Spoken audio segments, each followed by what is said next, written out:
Good morning. Morning. Yes. It's a joy to welcome everyone gathered on site or online to the Unitarian Universalist Fellowship of Harford County. And I think we might bring the volume down a little bit because I feel like I might pierce your eardrums if I get passionate. And those of you who are regulars may see that we've changed the configuration a little to make it easier for the folks who are watching on Zoom. So isn't that good? That's a good thing. And I hope I'll remember where J. Sue is standing. So I am Reverend J. Brooks. My pronouns are she, her. Leading the service with me today is our worship associate, J. Sue Henry, and at the piano, music director Brenna Kupfer. And I'm J. Sue Henry, and my pronouns are she and her. And I'd like to extend a very special welcome to newcomers, especially those who were brave enough to come for the very first time. Welcome. Unitarian Universalism is a tradition that values diversity and embraces all faiths. We use science, reason, and gifts of the Spirit to explore life's mystery and meaning. Whatever faiths you have known, if any, you are welcome here.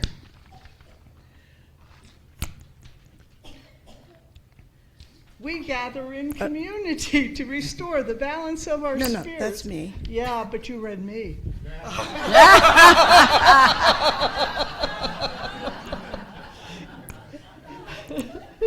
Oh, it's different in this one, J. Sue. All right, let's. She just got done telling me I would do a good job today. You are. This was my problem, I think. So, all right. Okay, we my good? turn now? Yeah, we're here. This is multiple Well, versions. humor is very important. I'm glad we gave you your chuckle for this morning. But remember, whatever your race or where you were born, whatever your immigration status, you are welcome here.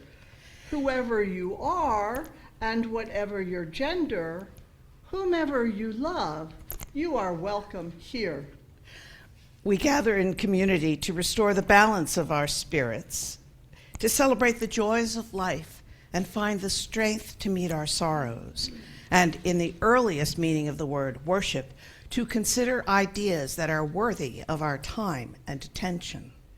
In this tradition, we know that people need not think alike to love alike.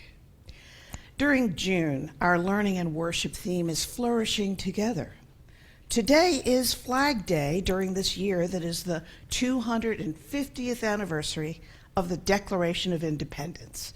So today we explore what it means to flourish together as a society founded on the ideals of liberty and self-determination, both of which we cherish in Unitarian Universalism.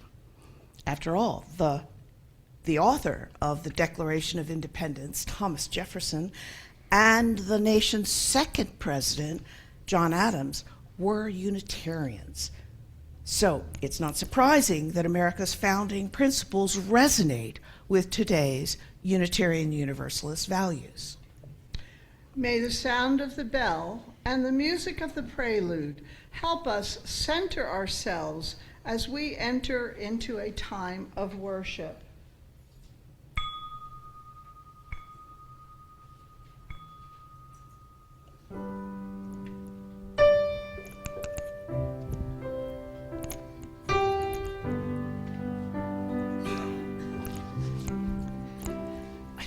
I am red and white and blue. These are colors that ring true to all I am and feel and love and do. I stand proud and brave and tall. I want justice for us all. So color me America, red, white, and blue. I see red when evil speaks, spilling blood in our streets. And I feel blue from grief and sorrow that it brings. But the white of light and love, God's own spirit like a dove, lifts us up and hands to us an olive branch. Oh, sweet freedom, may you stay in our land and lives always, and may peace and beauty fill our hearts anew. And may we all stand up for you, may our thoughts and deeds be true, and be worthy of your stripes, red, white, and blue. I am red and white and blue. These are colors that ring true to all I am and feel and love and do. And may we all stand brave and tall. We want justice for us all. So color me America, red, white, and blue. America, America, God, won't you shed your grace on thee and crown thy good with brotherhood from sea to shining sea. Oh, color me America, red, white, and blue.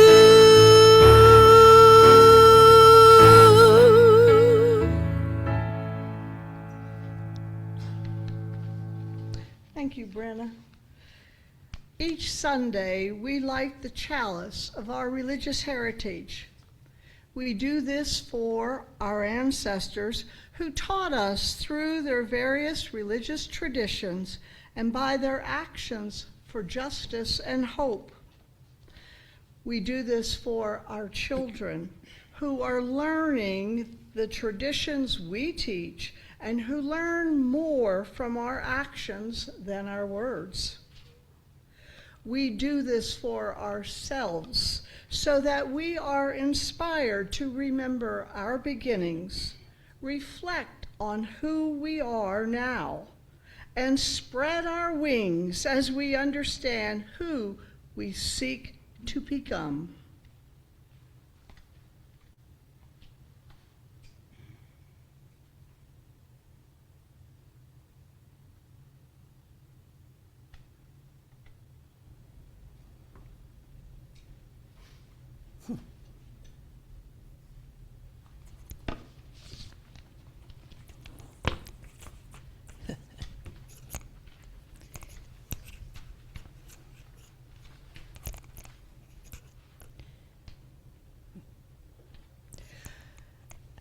Our call to worship this morning is The Spark Between, which is by UU Minister Julian Jamaica Soto. And in keeping with the spirit of versions being mixed up this morning, it's not on my iPad. Oh, goodness. So, but it is here. And it's worth waiting for.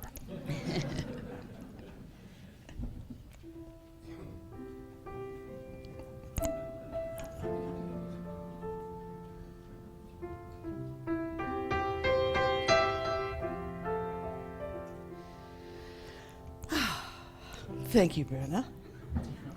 Oh, no, that's the wrong one.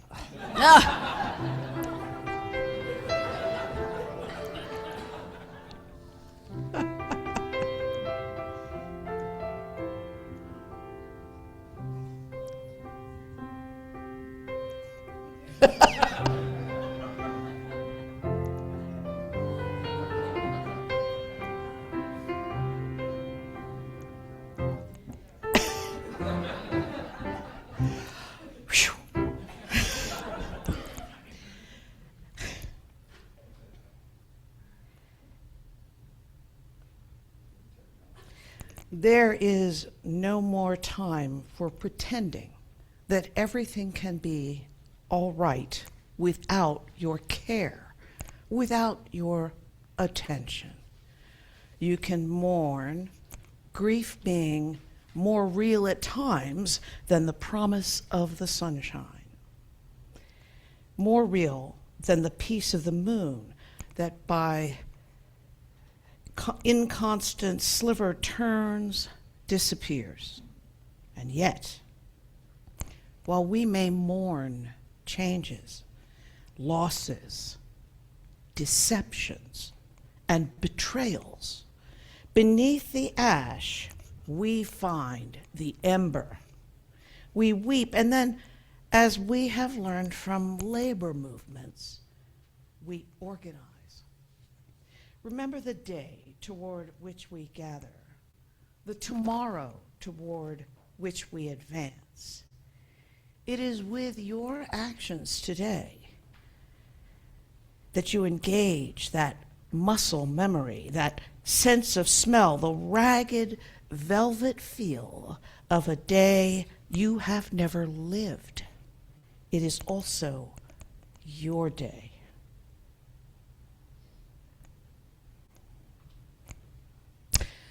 And now let's sing together.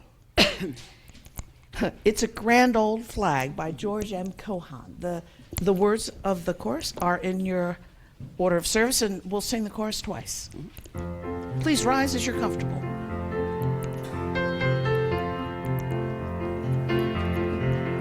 It's a grand old flag, it's a high-flying flag, and forever in peace may she wave.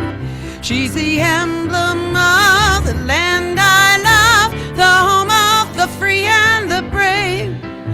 Every heart beats true for the red, white, and blue, where there's never a boast or brag.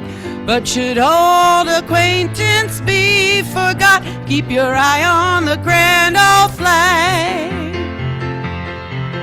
You're a grand old flag, it's a high-flying flag, and forever in peace may she wave. She's the emblem of the land I love, the home of the free and the brave. Every heart beats true for the red, white, and blue, where there's never a boast or brag. But should old acquaintance see forgot, keep your eye on the grand old, eye on the grand old, eye on the grand old flag.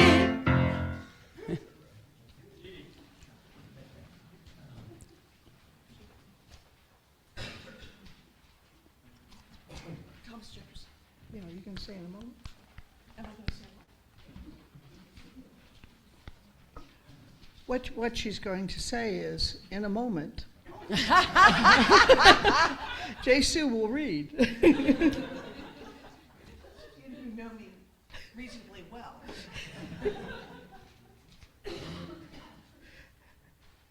Probably have guessed that I did not get enough sleep last night.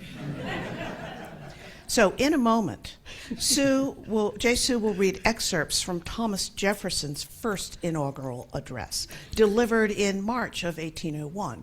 Some background may be helpful. According to the National Constitution Center, the presidential election of 1800 was one of the most important in American history. It had been a bitter election campaign. Thomas Jefferson, who 25 years earlier drafted the Declaration of Independence, was running against the incumbent president, John Adams, both of them Unitarians. After the votes were counted, Jefferson had defeated Adams, marking the first time in American history, but not the last, that an incumbent president lost a re-election bid. Jefferson's defeat of Adams led to the peaceful transfer of power from one president and political party to another, in the process setting an important precedent for early America and an example for the rest of the world. Now, the words of Thomas Jefferson. The election, being now decided by the voice of the nation, announced according to the rules of the Constitution, all will, of course, arrange themselves under the will of the law and unite in common efforts for the common good. All, too, will bear in mind this sacred principle that though the will of the majority is in all cases to prevail, that will, to be rightful, must be reasonable, that the minority possesses their equal rights, which equal law must protect, and to violate would be oppression. Let us then, fellow citizens, unite with one heart and one mind, and let us reflect that having banished from our land that religious intolerance under which mankind so long bled and suffered, we have yet gained little if we countenance a political intolerance as despotic, as wicked, and capable of as bitter and bloody persecutions. I believe that our form of government is the only one where every man at the call of the law would fly to the standard of the law and would meet invasions of the public order as his own personal concern. Sometimes it is said that man cannot be trusted with the government of himself. Can he then be trusted with the government of others? Or have we found angels in the forms of kings to govern him? Let history answer this question. You should understand what I deem the essential principles of our government. Equal and exact justice to all men of whatever state or persuasion, religious or political. Peace, commerce, and honest friendship with all nations, entangling alliances with none. The support of the state governments in all their rights.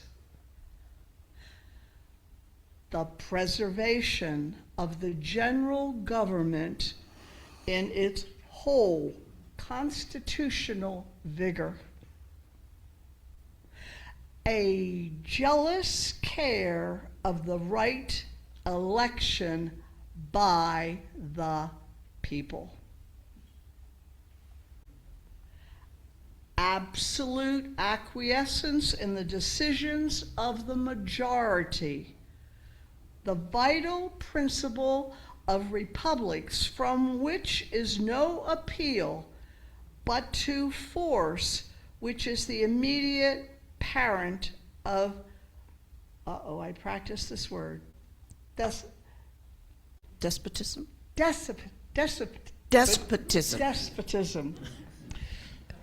The supremacy of the civil over the military authority. Economy in the public expense, that labor may be lightly burdened. The honest payment of our debts and sacred preservation of the public faith. Freedom of religion, freedom of the press, and freedom of person under the protection of habeas corpus, and trial by juries impartially selected. These principles form the bright constellation which has gone before us and guided our steps through an age of revolution and reformation. The wisdom of our sages and blood of our heroes have been devoted to their attainment. They should be the creed of our political faith, the text of civic instruction, the touchstone by which to judge the services of those we trust. And should we wander from them in moments of error or of alarm, let us hasten to retrace our steps and to regain the road which alone leads to peace, liberty, and safety.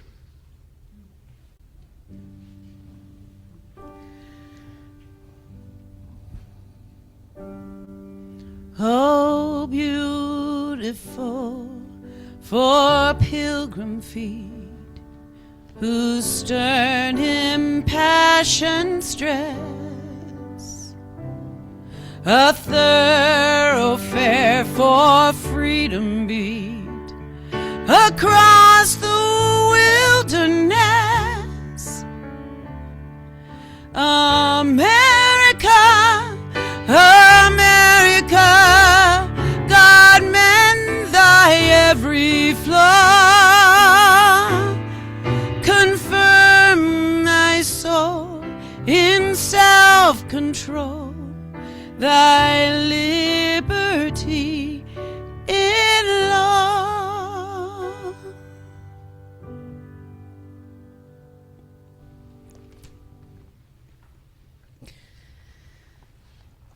One of our tasks as a Unitarian Universalist community is to build loving relationships with family members, with people here in this welcoming, inclusive fellowship, with our neighbors in the local community and in the world.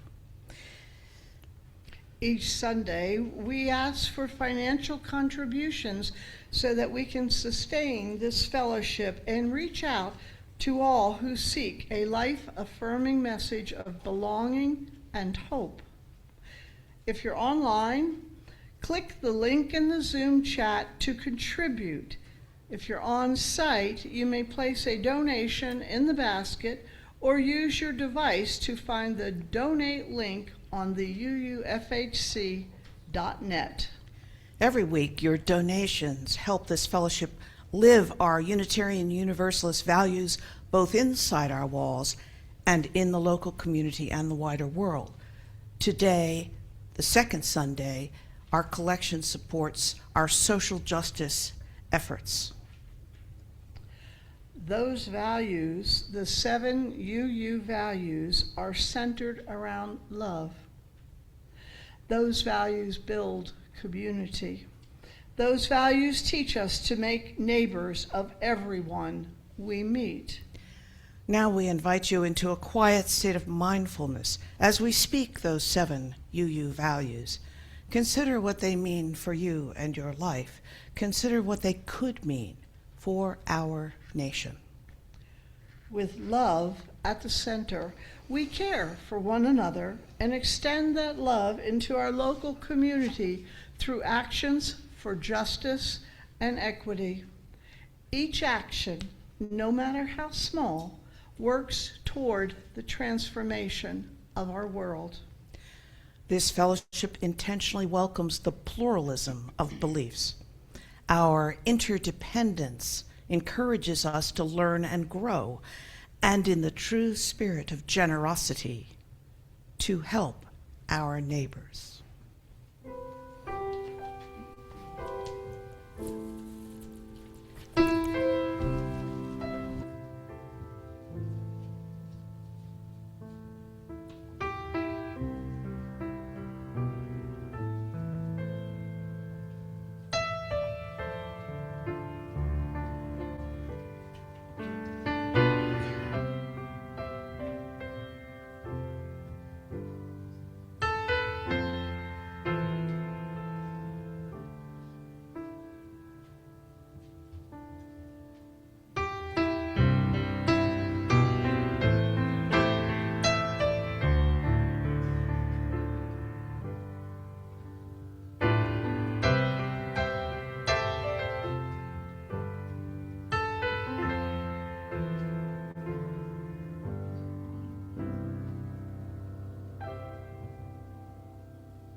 One commitment we make as members of a covenantal Unitarian Universalist community is to care for one another. So we take a moment most Sundays so congregants can share a joy, a sorrow, or a gratitude. Sometimes there are joys, sorrows, and gratitudes that affect the entire fellowship. Today we begin with one of those gratitudes. Gratitude to the minister search team for their efforts on behalf of this congregation. Would the search team members who are here today please come forward, as well as our board president, Paul North. Our search team members, Kathy Kraft, who chaired the committee, Mark Gallahue, who isn't here today, Mike Johnson, Maureen North, Kay Saucier, and Dirk Van Dusen.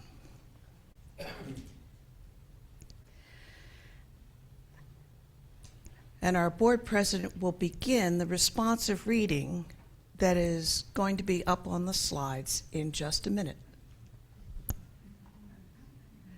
Please change the slide.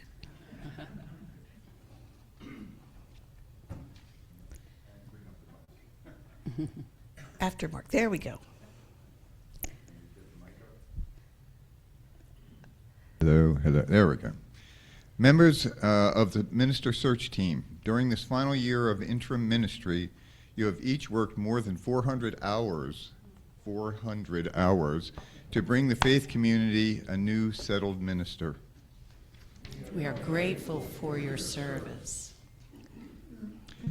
Now your work is done. On your recommendation, this fellowship has chosen as its next minister Reverend Cynthia Snavely, who will begin her ministry in August. Now is the time to rest and restore yourselves. You have given us the gift of your time, your faithful efforts, and your love. We give you our appreciation and gratitude. Enfolded in our love and our thanks, go now and relax. Thank you.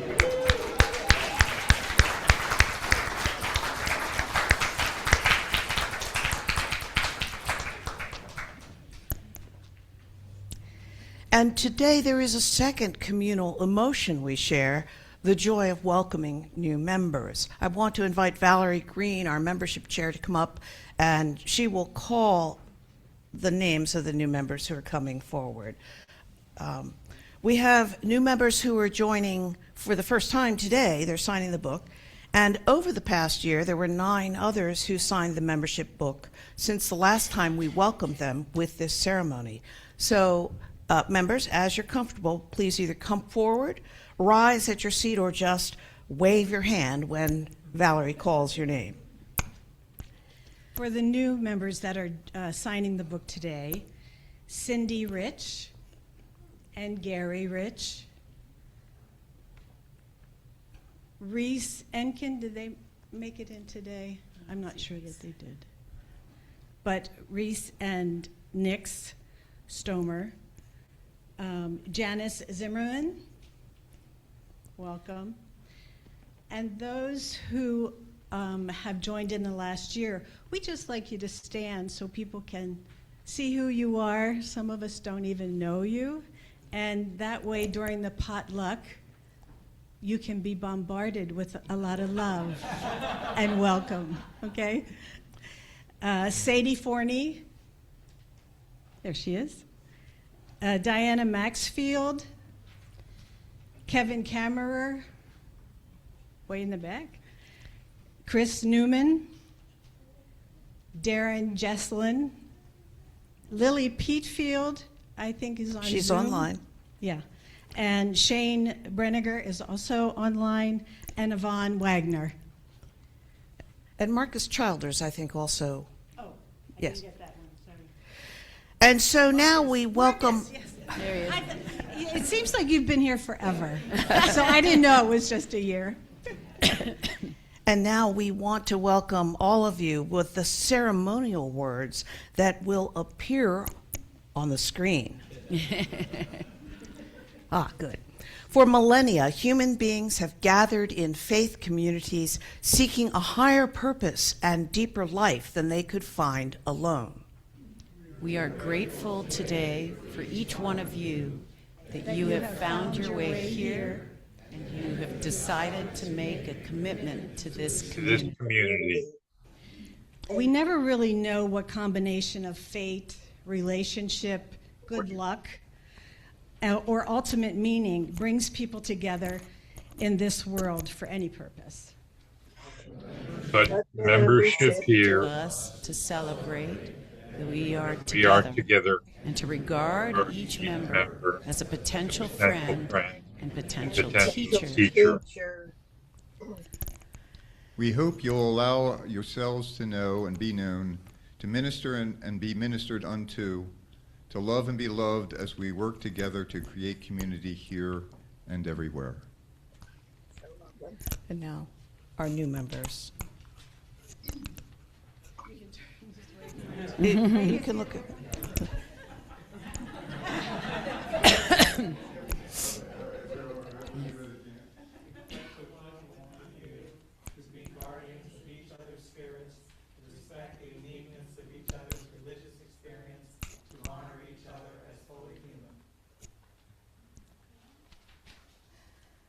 As Members of this beloved community, our commitment to Unitarian youth is our true purpose in being together. with Love at the love at center. the center. Today we Today celebrate our covenant with one another. Thank you. And we have the opportunity to have these three newest members sign the book. Before our very eyes, we are witness to this joy.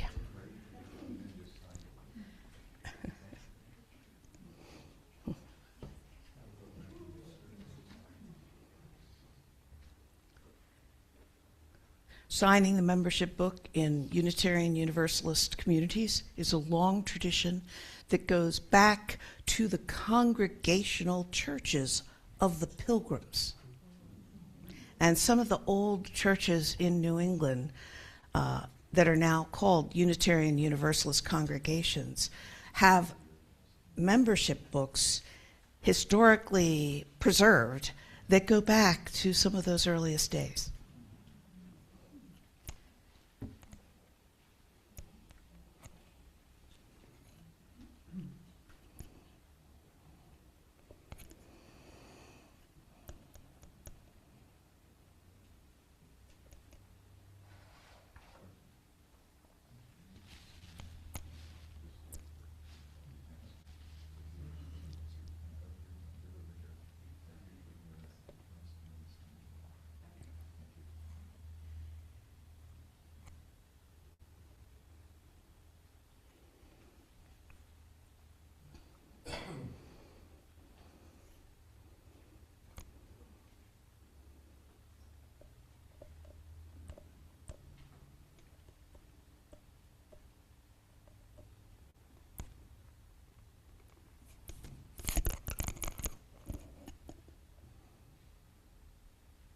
How about a warm round of applause for our new members?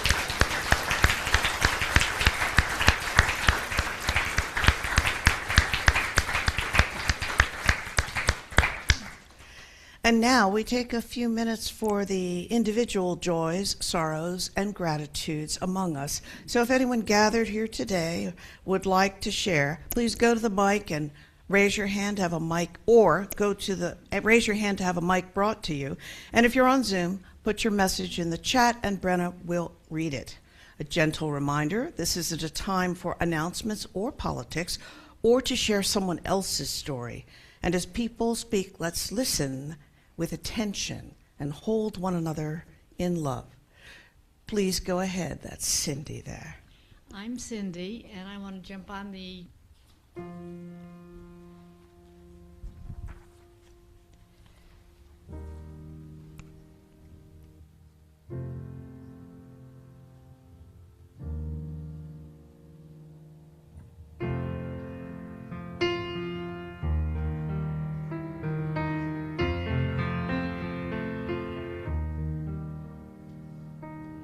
Something happening here. What it is ain't exactly clear. There's a man with a gun over there, telling me I got to beware. Think it's time we stop, children. What's that sound? Everybody look what's going down.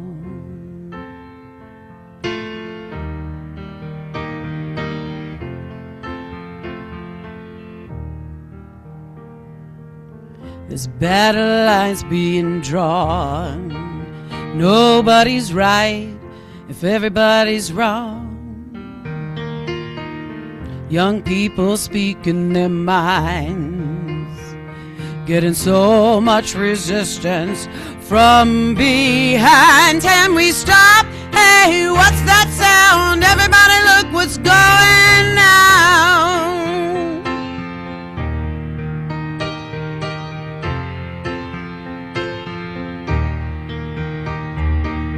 What a field day for the heat. 1,000 people in the street, singing songs and carrying signs. Mostly say hooray for our side. Think it's time we stop. Hey, what's that sound? Everybody look what's going on.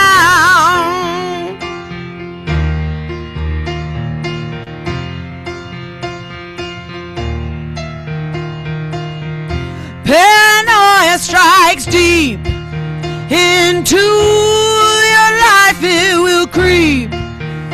It starts when you're always afraid. Step out of line, the man come and take you away. You better stop. Hey, what's that sound? Everybody look what's going on. Stop, hey, what's that sound? Everybody look what's going on. Stop. Hey, what's that sound? Everybody look what's going down. Yeah. Stop. What's that sound?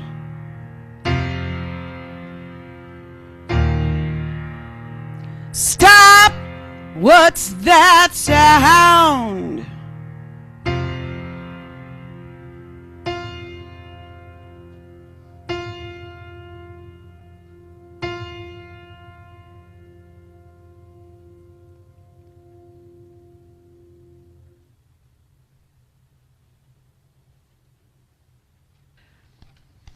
The reading is The Spark Between. There must be fuel, there must be a spark, and there must be oxygen. We have principles and ethics. The fuel of the fire we would light. The spark is what passes between us. Along with our aliveness, our possibility, spirit moving in us is our clear invitation. Embossed, addressed, sealed with wax, tied with ribbon, the spark is a seed of fire that must be treasured and tended that it may bring the light. We have passion, the air without which nothing thrives, least of all the blaze of covenant, justice, and kindness. We would illuminate both with who we are and what we do.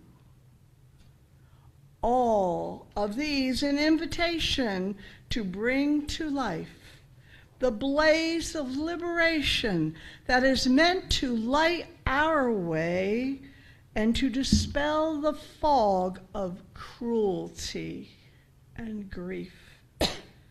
It brings us instead to a hearth around which we gather to be nourished, energized, and warmed, and where we get ready to disperse, enlivened.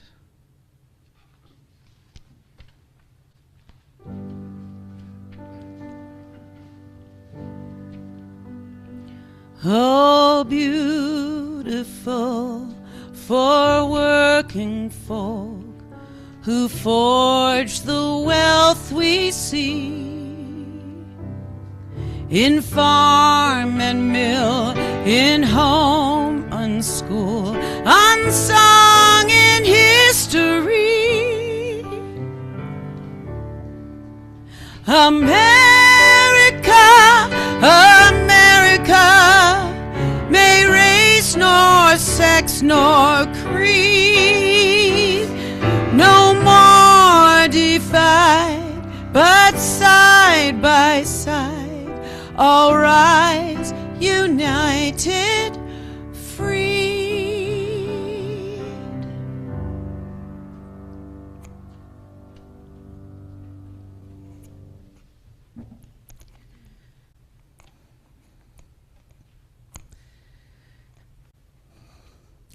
European visitors are here for the FIFA World Cup, and they are excited about what they've found in America.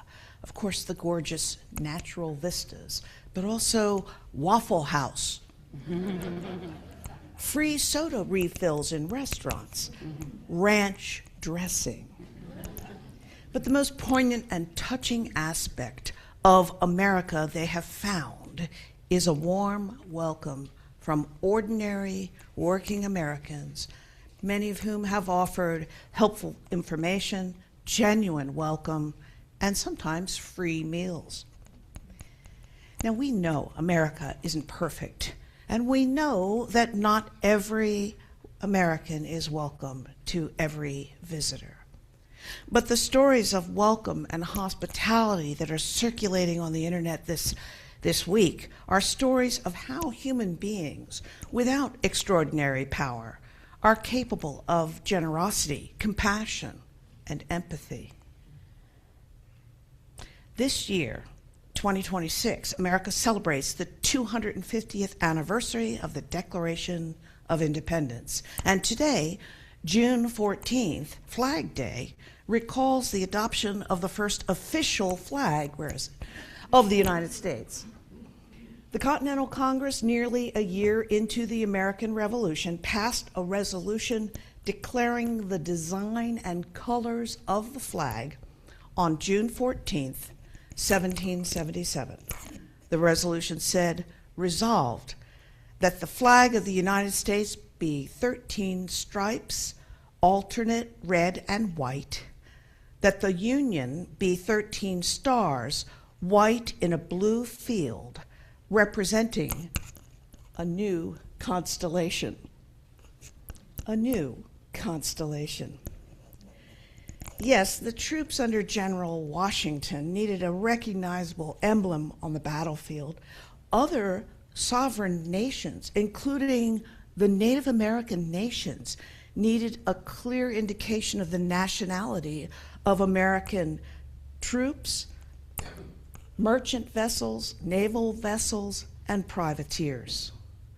But the flag was something more than just a symbol to identify who the people carrying it were. The new constellation of stars, the 13 stripes, symbolized the unity of the colonies that now were struggling for self-determination. Various state and local militias, even different brigades, were carrying different flags. Many used the red, white, and blue colors that evoked the British flag. Perhaps the most common was one with a small British flag in the corner that now holds America's stars. The new flag kept the colors but dropped all hint of the British emblem, replacing it with that new constellation. This is the flag that people began calling Old Glory.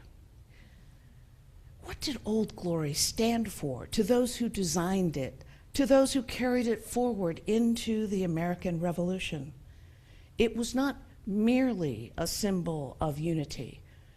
They hadn't started a revolution and designed a flag because they wanted the 13 colonies to be unified. They weren't forming a social club. No. The unity came about because the only path to liberty was if they acted in solidarity with one another. As Benjamin Franklin put it, We must hang together, or we will certainly hang separately. The new constellation stood for the American dream.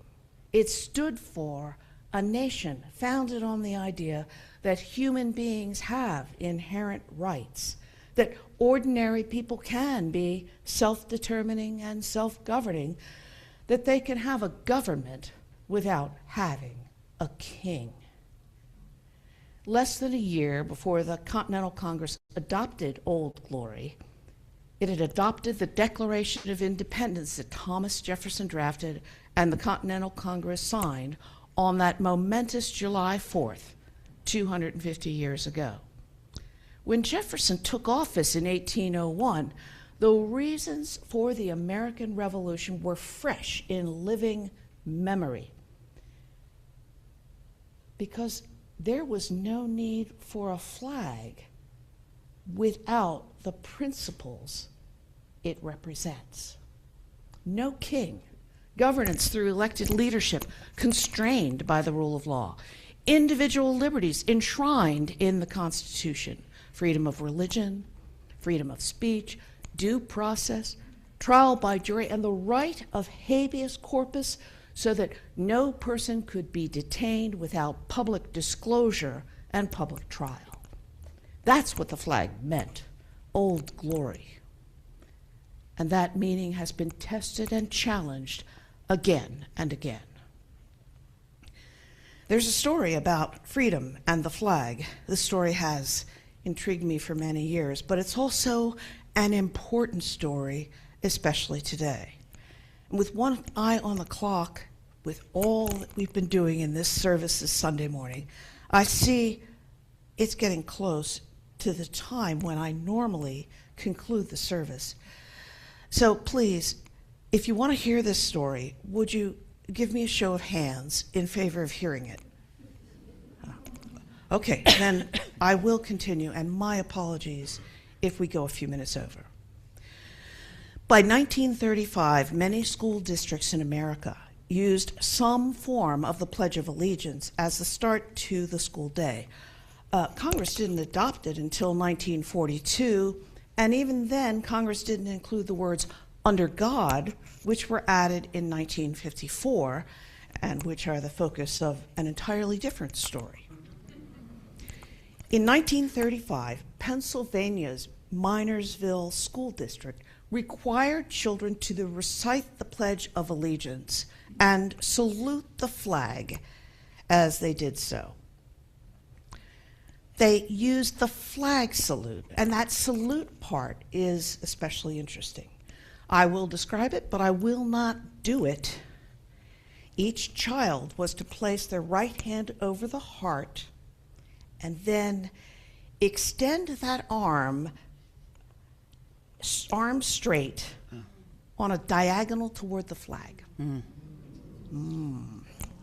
1935, some people probably knew that the flag salute was almost identical to the gesture used in Germany to salute Hitler.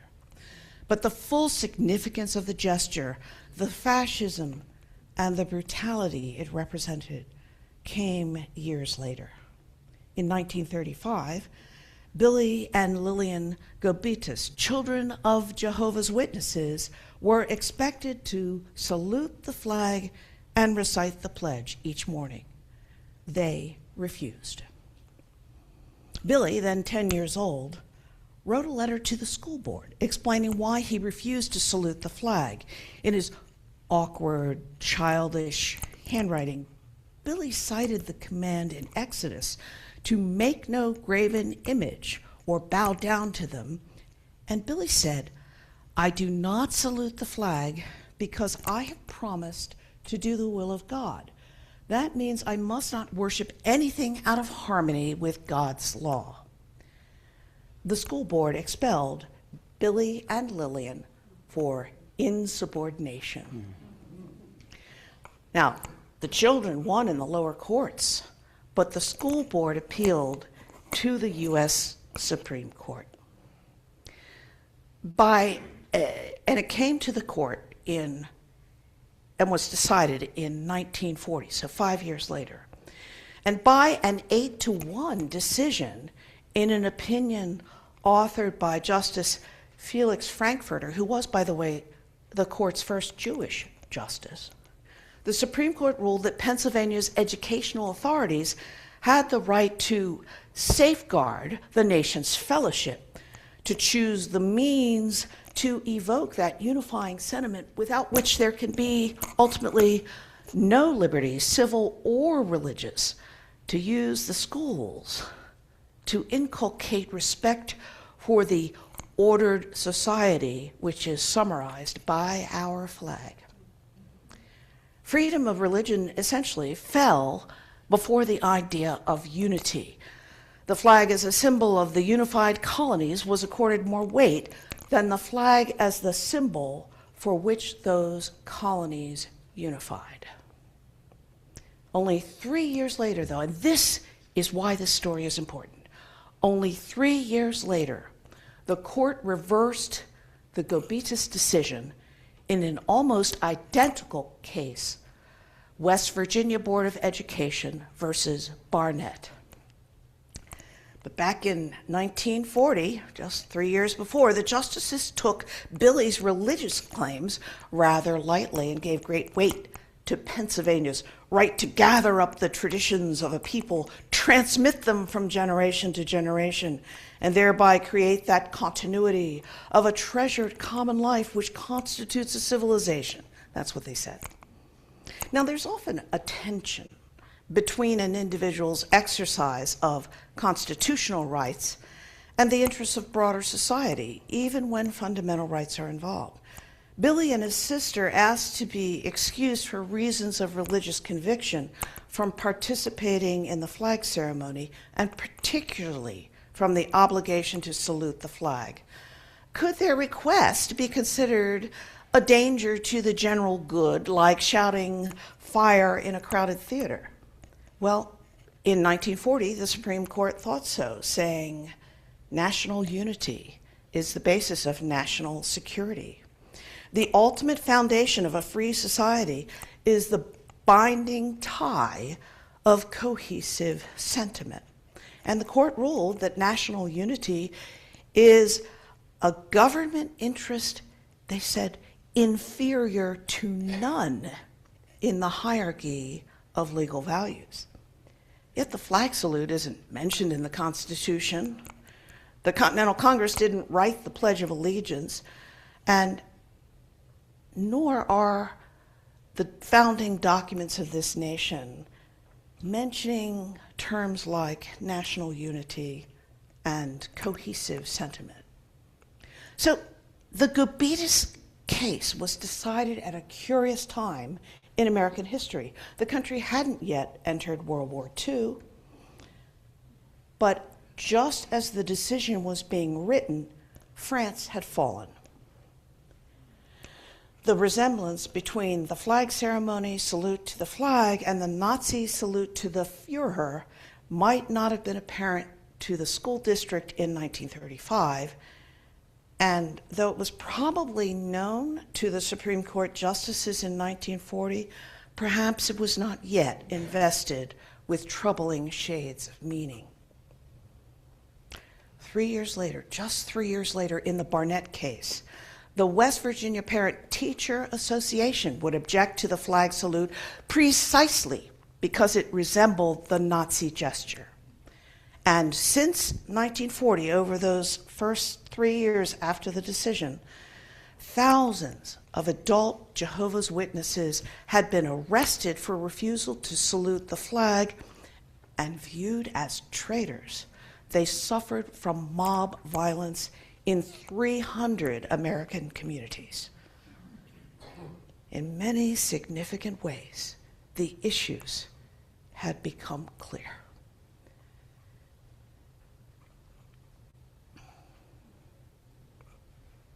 The Quaker William Penn, who founded Pennsylvania, had come to America after suffering religious persecution in England.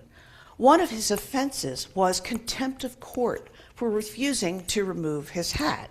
That wasn't something Quakers did. They routinely refused this and other signs of deference to authority. for religious reasons, because God, in their view, was the authority.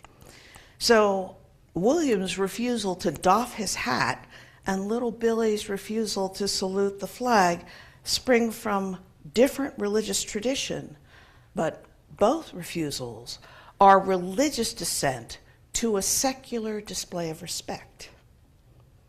It is bizarre that in 1940, 8 of the 9 justices seemed to almost casually accept this limitation of religion to the propagation of a belief in the supernatural, which is not, by the way, how Unitarian Universalism defines religion. But by defining Billy's act and Lillian's act as a problem of school discipline, by truncating its religious significance, by elevating the flag salute to national security, the court swept away the history of religious struggle that led so many of America's early leaders to seek freedom in the New World. What would William Penn have said if he'd been sitting on the Supreme Court in 1940? Would the justices have so readily concluded that the religious content of Billy's and Lillian's dissent was trivial because it didn't touch on a belief in the supernatural, or that their refusal to salute the flag was, as the court put it, dangerous to the general good? What would the Continental Congress have said if told when adopting the Stars and Stripes in 1777 that Jehovah's Witnesses of the 20th century would refuse to salute it? What would Thomas Jefferson have said?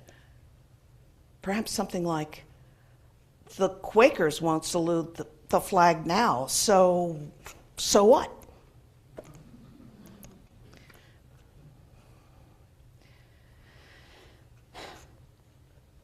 President Abraham Lincoln, who struggled to preserve the Union, who resisted the separation of the Americans' experiment into North and South, was a lifetime believer in the power of civil dissent. He staffed his cabinet with men whose strong opinions challenged his own. He said, "Destroy the spirit of liberty, and you have planted the seeds of despotism," there's that word, despotism at your own door. In the court term immediately following the Gobetis decision, Frankfurter noted in his journal that Justice William Douglas had told him that Justice Hugo Black had changed his mind about the Gobetis case. Black later said that he had second thoughts about Gobetis almost immediately. Frankfurter asked Douglas, "Has Hugo been rereading the Constitution during the summer?" Douglas replied, "No, he's been reading the papers." By the papers, Douglas certainly meant the newspapers, which were filled with stories of violence against Jehovah's Witnesses. On Flag Day, June 14th, in 1943, the Supreme Court, by a vote of 6-3, decided that the school could not expel children who, on religious grounds, refused to recite the Pledge of Allegiance or to salute the flag. By protecting the religious freedom of school children, the court said schools would teach them what the flag stands for: freedom of religion, freedom of speech, liberty. Justice Black wrote, "Words uttered under coercion are proof of loyalty to nothing but self-interest. Love of country must spring from willing hearts and minds." And although it was the middle of the Second World War, Black said with confidence born of deep reflection, "Neither our domestic tranquility in peace nor our martial effort in war depend on compelling little children to participate in a ceremony which ends in nothing for them but a fear of spiritual condemnation." Freedom.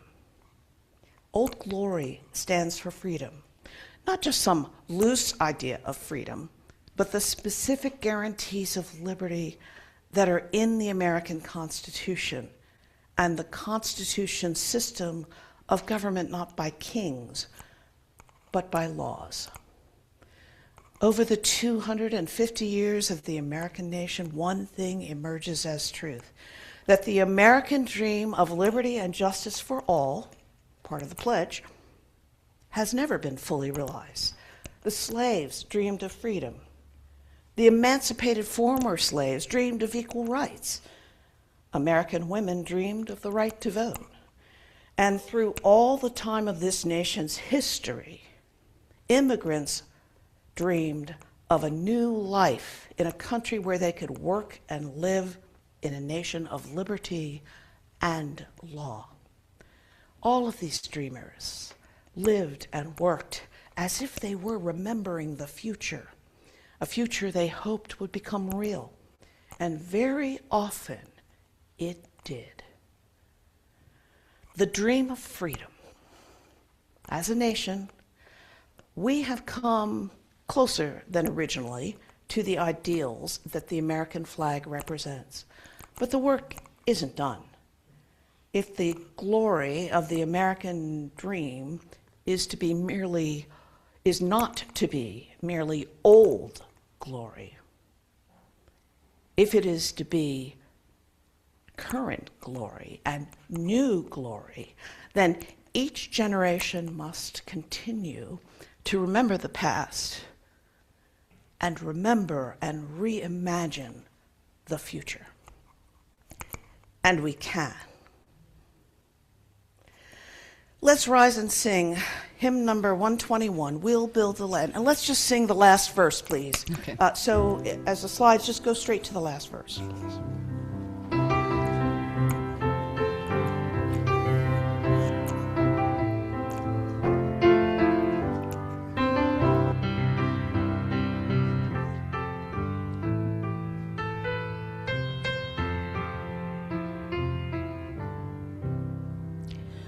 Come build a land where the mantles of praises resound from spirits one faint and once weak, where like oaks of righteousness stand her people. Oh, come build the land, my people we seek. Come build a land where sisters and brothers anointed by love may then create peace, where justice shall roll down like waters and peace like an ever-flowing stream. Please be seated. Our benediction is an excerpt from the poem Freedom's Plow by Langston Hughes, written in 1947. A long time ago, an enslaved people heading toward freedom made up a song. Keep your hand on the plow, hold on. The plow plowed a new furrow across the field of history. Into that furrow, the freedom seed was dropped. From that seed, a tree grew, is growing, will ever grow. That tree is for everybody, for all America, for all the world. May its branches spread and shelter grow until all races and all peoples know its shade.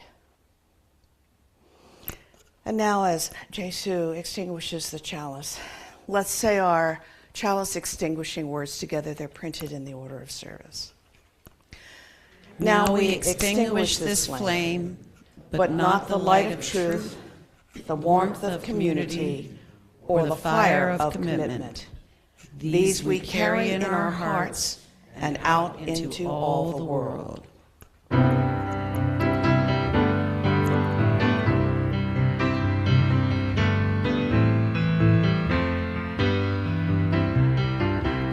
Well, I can stand beside ideals I think are right, and I can stand beside the idea to stand and fight. I do believe there's a dream for everyone, This is our country. There's room enough here for science to live, and there's room enough here for religion to give, and try to understand all the people of this land. This is our country. From the East Coast to the West Coast, down the Dixie Highway back home. This is our country. And poverty could be just another ugly thing, and bigotry would be seen only as obscene, and the ones that run this land help the poor and common man. This is our country. The dream is still alive, someday it will come true. In this country it belongs to folks like me and you. So let the voice of freedom sing out through this land. This is our country. From the East Coast to the West Coast, down Dixie Highway back home. This is our country. This is our country. This is our country.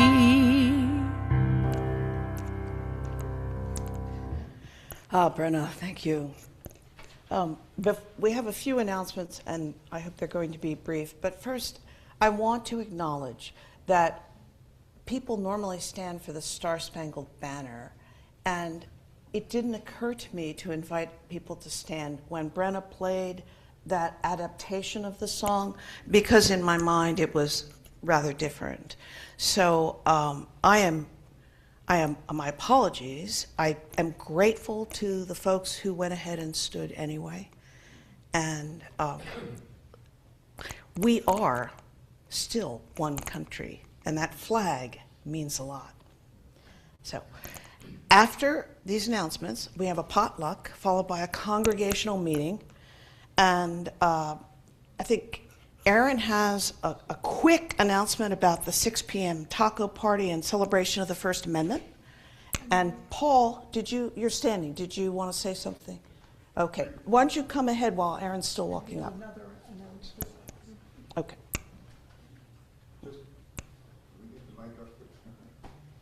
Hello, there we go. Just as a further reminder, so we do have our annual meeting, and we're voting on a couple of important topics: our board slate, our new mission statement, and our 26-27 budget. So anybody that signed the attendance sheet, please remain, because your vote counts and we need you to vote. So just as a reminder, plus enjoy the potluck while we're setting up for all the prep. Thanks. Thank you, Paul. Hi everyone, I'm Elisa. I'm the committee chair for the RE committee, and I just wanted to let you guys know exciting ventures this summer are planned for our RE summer camp.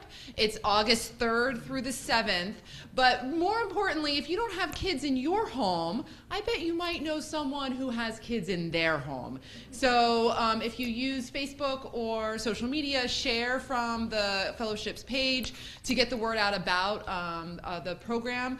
It's a week-long program, full-day experience, and it's a great opportunity for kids to come on out and have some fun, and then also for an outreach for our fellowship to reach out to the community. So spread it even if you don't have those kids in your lives. Thank you, Elisa. Aaron. Good morning. I am the Social Justice Chair, and just reminding everyone we are having our First Amendment Taco Bar concert live stream party tonight. There are about 54 people signed up, and very few of those names are from our congregation. So it is going to be a great opportunity to talk to people and tell them what a wonderful place this is. So if you're available, come hang out from 6 to 9. Thank you. Thank you, Aaron. Good morning. Our 3-year journey with Reverend Jay is rapidly coming to an end. I feel that transition much more today than I had up to this point. But we are planning a huge celebration potluck 2 weeks from today. So we need all of you to participate with your attendance, with your food. Dessert is being provided, so we just need the main meal. But if you have any questions today, you can see me. Thank you so much. And I have one announcement There next Sunday after the service, let me know if you're interested in the training for planning faithful conversations. It will happen roughly beginning around noon next Sunday, and there will be pizza.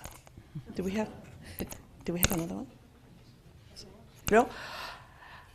All right, let's set up for the potluck.